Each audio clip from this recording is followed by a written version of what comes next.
ایسی کوئی بات نہ کیجیے اپنے بچے سے جس پہ آپ خود بھی عمل نہیں کرتے.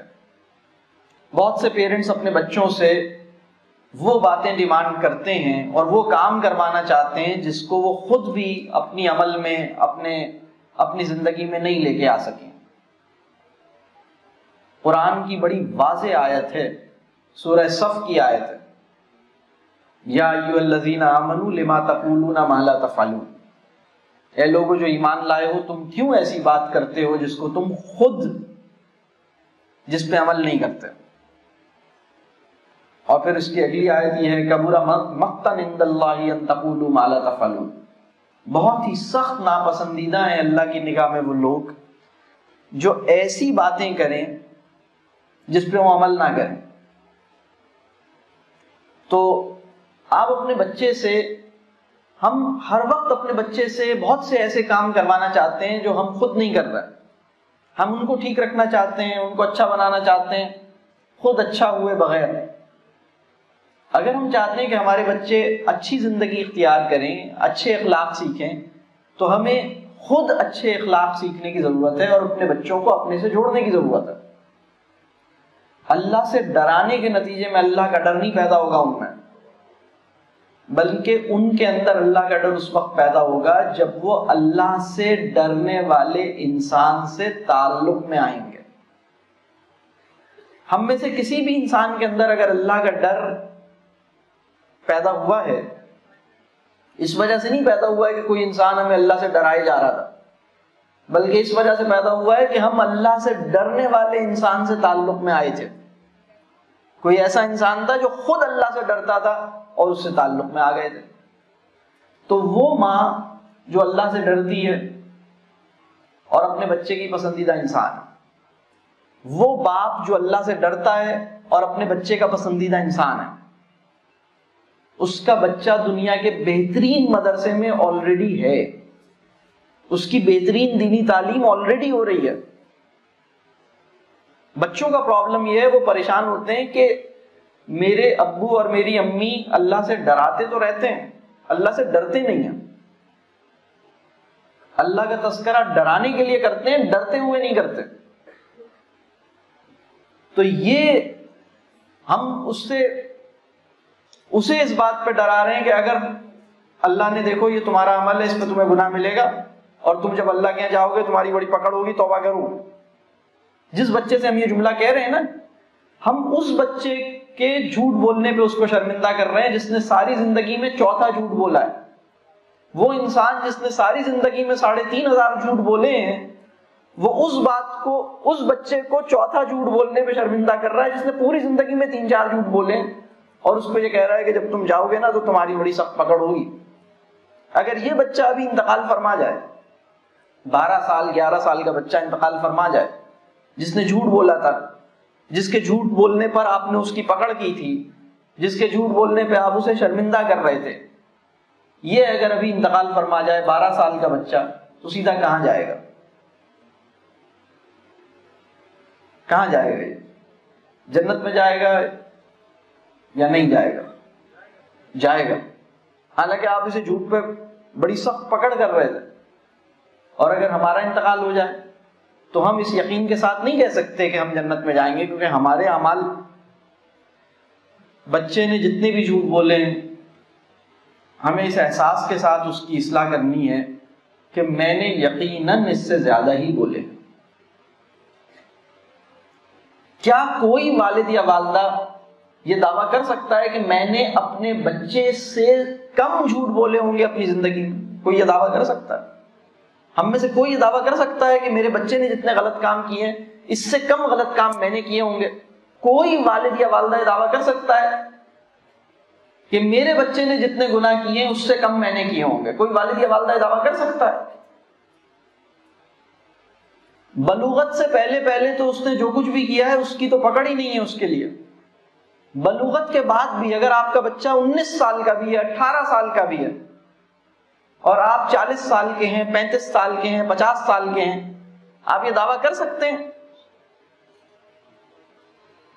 تو ہمیں یہ احساس اپنے اندر پیدا کرنا ہے کہ اصلاح کی پہلی ضرورت مجھے ہے اصلاح کی دوسری ضرورت اسے ہے، اپنے تزکیے کی فکر میں رہنے کے نتیجے میں اور اپنے ساتھ تعلق بنا لینے کے نتیجے میں اس کی اصلاح ممکن ہوگی۔ جب میرے بچے کی دوستی کسی ایسے انسان سے ہوگی جسے اپنے عمل اور اپنی ذات کی اصلاح کی فکر بہت زیادہ ہے، تو بچے کو اپنی اصلاح کی فکر پیدا ہوگی۔ یہ بات واضح ہو رہی ہے؟ ہر معاملے میں ہمیں یہ کام کرنے کی ضرورت ہے، اور بات یہ ہے کہ ہماری بات میں اثر اس لیے نہیں ہوتا کیونکہ ہم عمل نہیں کر رہے ہوتے، ہمارا عمل کمزور ہے، یا اگر ہمارا عمل ہے اس عمل کے پیچھے اخلاص کی کمی ہے۔ آپ سوچئے کہ ہم اپنے بچوں سے بہت سارے وہ کام کرواتے ہیں اور کروا لیتے ہیں جس کو ہم خود نہیں کرتے۔ ہمارا بچہ اگر ایک دن قاری صاحب سے قرآن نہ پڑھے تو ہم اس کی خوب خبر لیتے ہیں، اور اگر ہم 2 مہینے نہ پڑھیں تو ہماری کوئی خبر نہیں لیتا۔ کیا خیال؟ اس لیے کہ تمہیں تو پڑھنا ہے نا، تمہیں تو پڑھوانا ہے۔ میرے پاس بہت سے ایسے لوگ آئے جنہوں نے اپنے بچے کو حفظ کروانا چاہا اور بچے کو حفظ کرنے میں مشکل ہوئی۔ 3 سال ہو گئے اس کو حفظ کرتے ہوئے، لیکن 3 سال میں مشکل سے 7 سپارے 8 سپارے ہوئے ہیں، اور وہ بھی بھولنے لگا۔ والدین چاہتے ہیں کہ وہ کر لے، میرے پاس لے کر آئے کہ آپ اس کو بتائیے اس کا ذہنی پرابلم تو نہیں ہے، مجھ سے مشورہ لینے کے لیے آئے۔ میں نے ان سے پوچھا کہ کیا آپ کو قرآن حفظ ہے؟ تو انہوں نے کہا نہیں، ہمیں تو نہیں حفظ۔ میں نے پوچھا آپ کی اہلیہ کو حفظ ہے؟ انہوں نے کہا نہیں، میری بیوی کو بھی حفظ نہیں ہے۔ پھر میں نے پوچھا آپ کو کتنا قرآن حفظ ہے؟ کتنا؟ آخر کوئی 1 پارہ حفظ ہے؟ انہوں نے کہا نہیں، 1 پارہ بھی حفظ نہیں۔ کتنی صورتیں حفظ ہیں؟ انہوں نے کہا آخری کی مشکل سے جو 10-12 صورتیں وہی یاد ہیں۔ تو میں نے کہا جب آپ نے اس سے حفظ کروانا شروع کیا اس وقت آپ کو کتنی یاد تھی؟ انہوں نے کہا اس وقت بھی اتنی یاد تھی۔ تو میں نے کہا اس نے 3 سال لگا کے 6-7 پارے جیسے تیسے حفظ کر لیے، اور شرمندگی اس کے حصے میں آئی ہے، آپ کی ناراضگی اس کے حصے میں آئی ہے، اور اس پورے عرصے میں آپ نے ایک چھوٹی سی سورہ بھی مزید یاد نہیں کی، اور اطمینان آپ کے حصے میں ہے۔ یہ کچھ سمجھ میں آنے والی بات نہیں ہے، میری بات سمجھ رہے ہیں میں کیا کہہ رہا ہوں؟ ہم ایک کام اس سے کروانا چاہتے ہیں اور خود کرنا نہیں چاہتے۔ بہت سخت ہوتا ہے ہمارا معاملہ۔ یا تو ہم سہولت کے ساتھ ہم ایک مشورہ، ہم کہیں بیٹا ترغیب کے انداز میں کریں، ہم کہیں ٹھیک ہے جتنا کر سکتے ہو کر لو، میں بھی کر رہا ہوں تم بھی کرو، ہم بھی کر رہے ہیں آپ بھی کریں، یہ تو عمل ٹھیک ہے۔ تو یہ جو میرا آخری پوائنٹ تھا وہ یہ تھا کہ جس عمل کے اوپر بھی آپ اپنے بچے کو بتانا، سمجھانا اور کروانا چاہتے ہیں اس کی ابتدا آپ بھی کیجیے۔ اگر آپ چاہتے ہیں آپ کا بچہ اچھی کتابیں پڑھے تو آپ بھی کتابیں پڑھتے ہوئے نظر آئیے۔ اگر آپ چاہتے ہیں کہ آپ کا بچہ آپ کی عزت کرے، آپ بھی اپنے والدین کے ساتھ احترام اور عزت کا معاملہ کیجیے۔ بچہ یہ دیکھتا ہے کہ میرے ابو جو ہیں وہ اپنے بڑوں سے تو کچھ اور انداز سے بات کرتے ہیں، اپنے والدین سے تو اس طرح بات کرتے ہیں، اور مجھ سے چاہتے ہیں کہ میں ان سے ایسے بات کروں۔ یہ پرابلم ہے بہت بڑا۔ ہمیں اپنے عمل کو ٹھیک کرنے کی ضرورت ہے۔ اگر ہم اپنے آپ کو فوکس کر کے، اچھی پیرنٹنگ کا راز یہ ہے کہ آپ اپنے اوپر کام کریں، اپنے اوپر کام کریں گے اچھی پیرنٹنگ خود ہو جائے گی۔ اس پہ کام کرنے کے نتیجے میں اچھی پیرنٹنگ نہیں ہوگی۔ چھوٹے چھوٹے ٹارگٹ حاصل ہوتے ہیں اس پہ کام کرنے کے نتیجے میں، اپنے اوپر کام کرنے کے نتیجے میں انشاءاللہ تعالی ہم اور وہ دونوں جنت میں پہنچیں گے انشاءاللہ، اگر ہم اپنے اوپر کام کریں۔ اور اگر ہم صرف اس پہ کام کریں گے تو وہ ہو سکتا ہے کسی انجینئرنگ کالج میں یا MBA کے یونیورسٹی میں MBA کر لے گا، بس اس سے زیادہ نہیں ہوگا۔ اپنے اوپر کام کیجئے، اپنے اندر جواب دہی کا احساس پیدا کیجئے، اپنے ساتھ اس کا تعلق بنائیے. ان چیزوں پہ کام کرنے کی ضرورت ہے. اور یہ جو میں بات کہہ رہا تھا کہ بچے کی بات سنیں، اس کا مطلب یہ نہیں ہے کہ اس کی ضدیں مانیں. میں کسی بھی طور پر بچوں کی ضدیں ماننے کو نہیں کہہ رہا.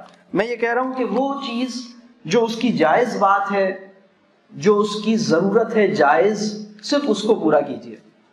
اس کے ناز اٹھانا، اس کے لاڈ اٹھانا، اس کی ضدیں پوری کرنا، یہ اس کی ضرورت نہیں ہے. بگاڑ دیں گے آپ اسے.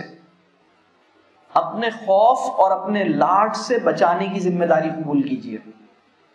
لاڈ سے بھی بچائیے، خوف سے بھی بچائیے. کبھی کبھی گھر میں کیا ہوتا ہے کہ ایک لاڈ کر رہا ہوتا ہے، ایک خوف دے رہا ہوتا ہے، اس طرح گاڑی چل رہی ہوتی ہے. یہ ٹھیک چیز نہیں ہے. تو بہت حکمت کے ساتھ یہ کام کرنے کی ضرورت ہے. اپنی اصلاح، اپنی تربیہ کو کرنے کی ضرورت ہے. اگر آپ چاہتے ہیں کہ آپ کا بچہ، اس کو نماز کی فکر ہو جائے، تو آپ نے اپنی نماز کی فکر اور بڑھانی ہے. آپ نے اللہ سے دعا کرنی ہے کہ مجھے نماز کی فکر اور میری بڑھائے. اور بچے کے لیے بھی دعا کرنی ہے، بچے کو بھی یہ بات بتانی ہے، بچے سے بھی یہ کام کروانا ہے، لیکن اپنے اوپر اور زیادہ کرنا. اگر آپ چاہتے ہیں کہ آپ کا بچہ کوئی اچھا عمل کرے، اپنا جائزہ لینا ہے کہ میں یہ عمل کیسا کر رہا ہوں. اگر آپ کا بچہ آپ سے بدتمیزی کرتا ہے تو آپ اپنے والدین کے پاس جائیے اور ان سے کہیے کہ اگر میں نے کبھی کوئی بدتمیزی کی ہو، آپ کا دل دکھایا ہو، تو مجھے معاف کر دیں. اگر آپ کا بچہ آپ سے بدتمیزی کر رہا ہے تو آپ کہیں گے عجیب سی بات کر رہا ہوں میں. آپ یہ ویسٹ کا جو پورا سبجیکٹ ہے نا سائیکالوجی کا، اس میں آپ کو یہ بات نہیں ملے گی. وہ یہ نہیں کہیں گے کہ بھائی آپ کا بچہ آپ سے بدتمیزی کر رہا ہے تو آپ اپنے والدین کے پاس جائیں، ان سے پوچھیں میں نے بدتمیزی کی تھی تو مجھے معاف کر دیں. لیکن میں آپ کو کہہ رہا ہوں یہ بہت ضروری ہے. اس کے نتیجے میں انشاءاللہ تعالی چیزیں ٹھیک ہوں گی. اپنے اوپر کام کرنے کی ضرورت ہے، انشاءاللہ تعالی اس کے نتائج نکلیں گے.